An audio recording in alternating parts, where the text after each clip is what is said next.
آیت اللہ وحید خراسانی نے طالب علموں کے لیے اور مبلغین کے لیے حتیٰ علماء کے لیے بھی 6 خصوصی قسم کی ہدایات دیں. کہا کہ اگر ان کے اوپر تم عمل کر لو تو ایک ایسا زبردست روح کے اندر ایک انقلاب آئے گا آپ کے, سوچیں گے وہ شخص جو کہ مرج عالم ہو, اتنے بڑے اور اتنا زیادہ علم جس کے پاس ہو, 100 سال وہ اس کے اندر جو ہے نا گزار چکا ہو اس وادی کے اندر, وہ اس میں سے 6 باتیں نکال کے آپ کو پیش کر رہا ہے. فرماتے ہیں 6 باتیں, کہہ رہے ہیں جب بھی آپ ظاہر آپ میں کوشش یہ ہوگی کہ آپ کی کہ جو بھی علم حاصل کریں آپ اس کو لوگوں کو بھی بتاتی جائیں. میں نے ایک دفعہ پہلے بھی پچھلی کلاسوں میں کسی کو بتایا تھا, اپنا ایکسپیرینس صرف اس وجہ سے بتا رہا ہوں کہ ہم مولانا صادق حسن قبلہ کے درس میں جاتے تھے, وہاں فقہ اور اصول فقہ کی کلاسز ہوتی تھیں, تو میں وہیں بیٹھ کے پورا وہ بھی لکھ لیتا تھا, اور اس کے بعد ظاہر بس میں بیٹھ کے 1.5 گھنٹے کا سفر طے کر کے گھر آنا ہوتا تھا, تو پورے رستے میں اس کو ریوائز کرتا ہوا آتا تھا. اور اسی دن کی شام کو مسجد خیر العمل انچولی میں ایک جو نوجوانوں کا ایک اس زمانے میں خود بھی نوجوان ہی تھا, تو ایک بہرحال ایک درس ہوتا تھا جس میں بہت سے لوگ اس میں بیٹھتے تھے, تو وہ جو ان کا درس ہوتا تھا پورا یاد کر کے پھر بس میں یاد کرتے ہوئے اس کو دہراتے ہوئے اور یہاں آ کر اس میں سے میجورٹی کے جو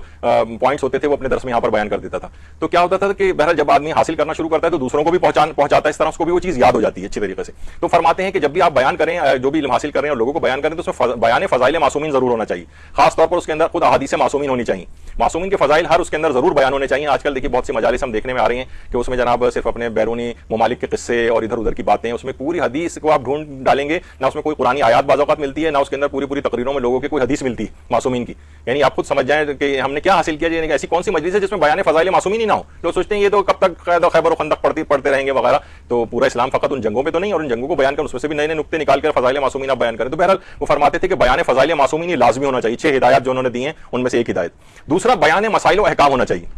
احکام بہانے سے اپنی گفتگو کے اندر کوئی بھی چیز نکالیں آپ. مثلا آپ ماشاءاللہ آپ میں سے کتنے مثلا آپ بیان کر رہی ہیں کہ زیارت کے لیے گئے ہوں گے, تو آپ نے یقیناً اس میں غسل زیارت بھی کیا ہوگا, یعنی ایسی آپ نے کوئی بات نکالی اور اس میں غسل زیارت آپ کو پتہ ہے کہ وضو کے لیے کافی نہیں ہوتا, اس کے بعد وضو کرنا لازمی ہوتا ہے. یعنی آپ نے کیا ہوا کسی بھی بہانے سے اس کے ذکر کے اندر, اس کو بند کر دیجیے, تو اس میں خود سے آپ نے ڈالنے ہیں اس کے اندر لوگ, کیونکہ دیکھیے آئین ہے کوئی پورا ہمیں جو دیا گیا ہے کہ ہمیں کس طریقے سے جو ہے وہ زندگی گزارنی ہے, تو یہ فقہی احکام ہے جو زندگی گزارنے کے جو طریقے بیان کیے جاتے ہیں جس کے اندر. تو یہ دوسری چیز جو لازمی آپ کو بیان کرنی ہے وہ بیان مسائل و احکام, جو صحیح طور پر آپ علم کو حاصل کریں اور اس کے بعد مثلا جو چیز یہاں پر پڑھائی جائے مدرسے میں مسائل سیکھیں, وہ گھر میں جا کے اور گھر والوں کو بتائیں, اپنی سہیلیوں کو بتائیں. موقع نہیں بھی نکل رہا ہے تو خود ہی موقع کو نکالیں, ایک سوال پیدا کر دیں لوگوں کے سامنے, ارے آج ہم نے دیکھیں یہ والی بات سیکھی ہے, بہت سے لوگ اس کے میں ڈسکشن, یعنی اب فضولیات ڈسکشن کے بجائے دینی احکام کے گھر میں ڈسکشنز ہوں.